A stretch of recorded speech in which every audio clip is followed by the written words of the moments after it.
Assalamualaikum warahmatullahi wabarakatuh. Bismillahirrahmanirrahim. Wa yajibu sareng wajib fi haqqihi ta'ala dina hakna Allah ta'ala nawan kaunuhu qadiran sifat kaunuhu qadiran. Artina kabuktosan Allah eta qadiran anu kawasa. Wadiduhu sareng ari lalawanan sifat kaunuhu qadiran eta kaunuhu ajizan. Sifat kaunuhu ajizan. Artina kabuktosan Allah eta ajizan anu apes. Wa dallu sareng ari dalilna ala zalika kana yen Allah kasifatan ku sifat kaunuhu qadiran. Eta dalilul qudrati dalilna sifat kudrat. Wa yajibu jeung wajib fi haqqi ta'ala dina hakna Allah ta'ala naon kaunuhu muridan sifat kaunuhu muridan. Artina kabuktosan Allah eta muridan anu ngersakeun. Wadiduhu sareng ari lalawanan sifat kaunuhu muridan eta kaunuhu karihan sifat kaunuhu karihan. Artina kabuktosan Allah eta karihan anu kapaksa. Wa dalilu sareng ari dalilna ala zalika kana yen Allah kasifatan ku sifat kaunuhu muridan eta dalilul iradati dalilna sifat iradat. Wa yajibu sareng wajib fi haqqi ta'ala dina hakna Allah ta'ala naon kaunuhu aliman sifat kaunuhu aliman. Artina kabuktosan Allah eta aliman anu uninga. Wadiduhu sareng ari lalawanan sifat kaunuhu aliman eta kaunuhu jahilan sifat kaunuhu jahilan. Artina kabuktosan Allah eta jahilan anu bodoh. Wa dalilu sareng ari dalilna ala zalika kana yen Allah kasifatan ku sifat kaunuhu aliman. Eta dalilul ilmi dalilna sifat ilmu. Wa yajibu sareng wajib ya kita ta'ala dina hakna Allah ta'ala nawan kaunuhu hayyan sifat kaunuhu hayyan. Artina kabuktosan Allah eta hayyan anu hirup. Wadidu sareng ari lawanan sifat kaunuhu hayyan eta kaunuhu mayyitan hartina kabuktosan Allah eta mayyitan anu mawat.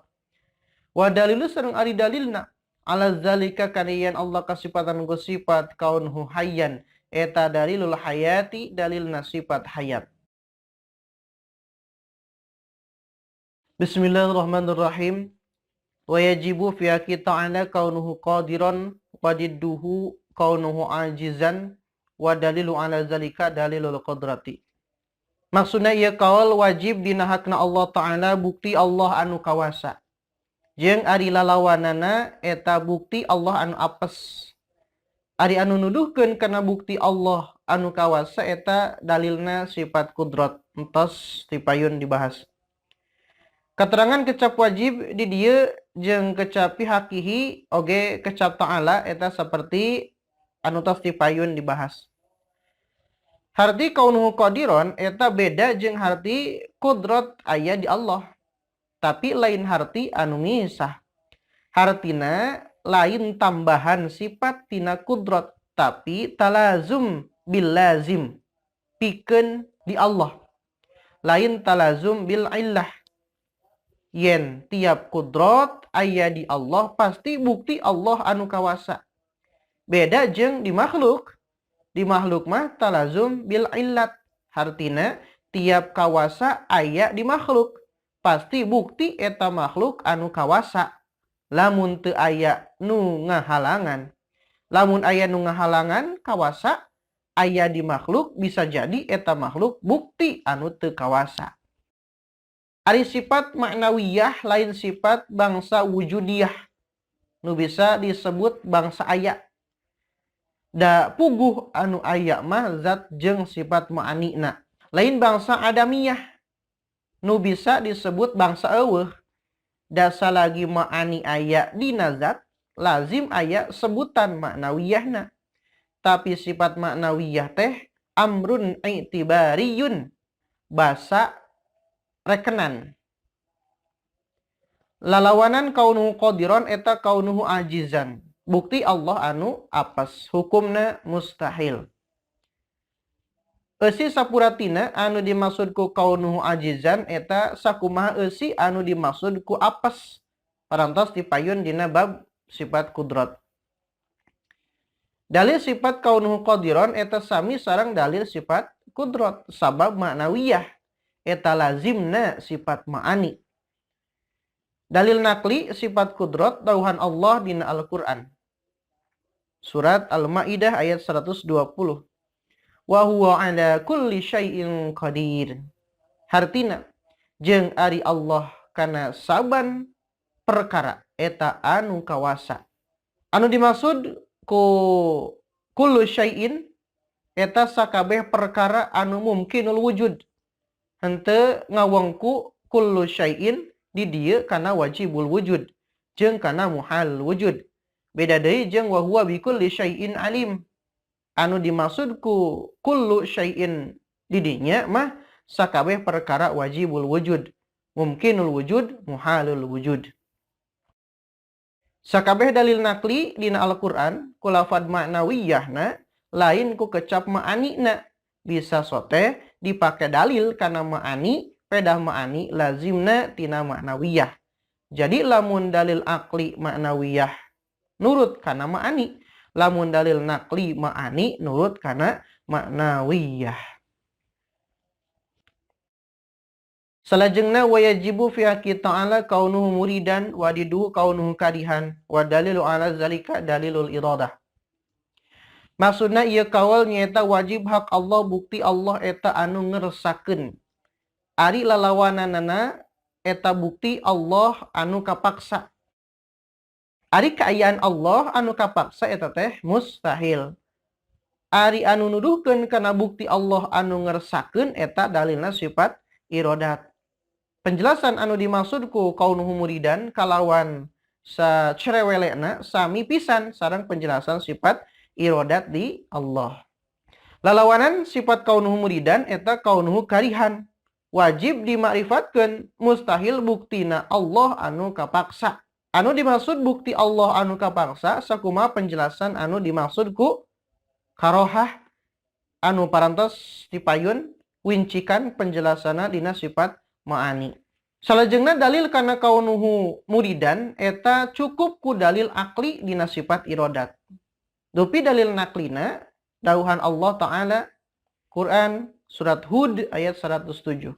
Inna rabbaka fa'alul lima yurid.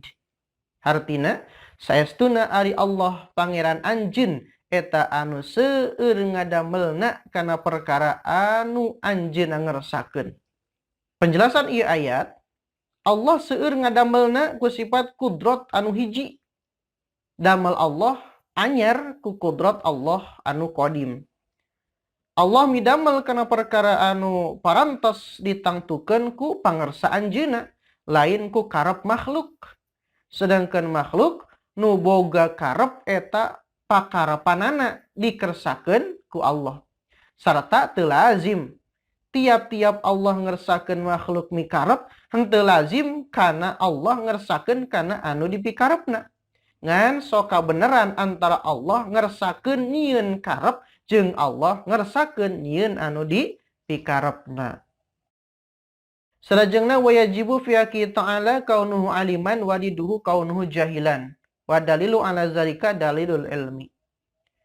Maksudna ieu kaul wajib cek hukum akal Gusti Allah kasifatan ku sifat kaunuhu aliman. Hartina teh bukti Allah anu uninga. Ari lalawanana mustahil bukti Allah nu bodoh. Ari dalilna eta mahi ku dalil sifat ilmu.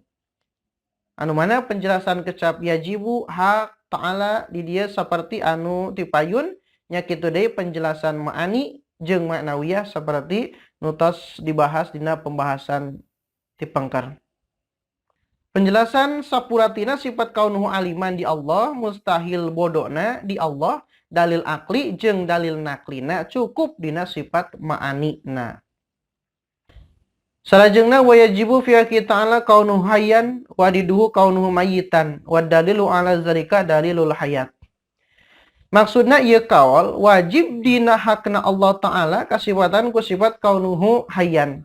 Hartina bukti Allah anu hirup. Ari lalawanana eta kaunuhu mayyitan. Hartina bukti Allah anu maot. Ari dalil anu nuduhkeun kana kaunuhu hayyan eta dalilna sifat hayat. Penjelasan kecap yajibu hak ta'ala eta cukup seperti anu tipayun nya kitu deui penjelasan sapuratina sifat kaunuhu hayyan sakumaha dina sifat ma'anina kalawan catatan hiji bukti Allah anu hirup lain hirup ku kudratna lain hirup ku irodatna lain hirup ku ilmuna tapi Allah hirup ku sifat hayatna. 2 anu hirup teh lain kudratna, lain irodatna, lain ilmuna, tapi maksudna nu hirup teh zat Allahna. Nomor katilu, anapun ari dalil kudrat, irodat, ilmullah, eta oge ngajadi dalil kana sifat hayatna. Ngan kudrat, irodat, ilmu, eta lain hayat. Nomor keopat, hayat Allah kidam, bako, mukhalafah, wahdaniyat. Ngan teu alqiyamu bin nafsi da ayana ngabutuhkeun kanulian nyaeta kana zat Allah. Nomor kalima saha jalma nu boga sangka yen hayat Allah teu kidam atawa teu bako atawa mirip-mirip kana hayatna makhluk atawa remen hayatna Allah eta batal ma'rifatna datang tu batal syahadatna. Nomor kagenep mual bisa ngaidrok kana hayyul qayyum na Allah mun henteu ngaidrok kana pana na alam. Salajengna nu jadi lalawanan kaunuhu hayyan eta kaunuhu mayitan anu hukumna mustahil. Anu dimaksud ku kaunuhu mayitan eta sakumaha anu diterangkeun dina lalawanan sifat ma'anina. Nyaeta dina sifat nomor 10 sifat hayat. Ari dalil akli kaunuhu hayyan eta sakumaha dalil akli sifat hayat. Ari dalil naklina dauhan Allah Ta'ala dina Al-Quran surat Al-Baqarah ayat 255. Allahu la ilaha illa huwal hayyul qayyum. Hartina ari Allah eta teu aya deui pangeran iwal zat Allah anu hirup. Zat anu jumeneng kalawan zatna. Teu butuh kana tempat jeung teu butuh kana zat lian. Yajibu fi haqqi ta'ala kaunu sami'an basiran wallahu a'lam. Subhanakallahumma wa bihamdika asyhadu an la ilaha illa anta astaghfiruka wa atubu ilaik. Assalamualaikum warahmatullahi wabarakatuh.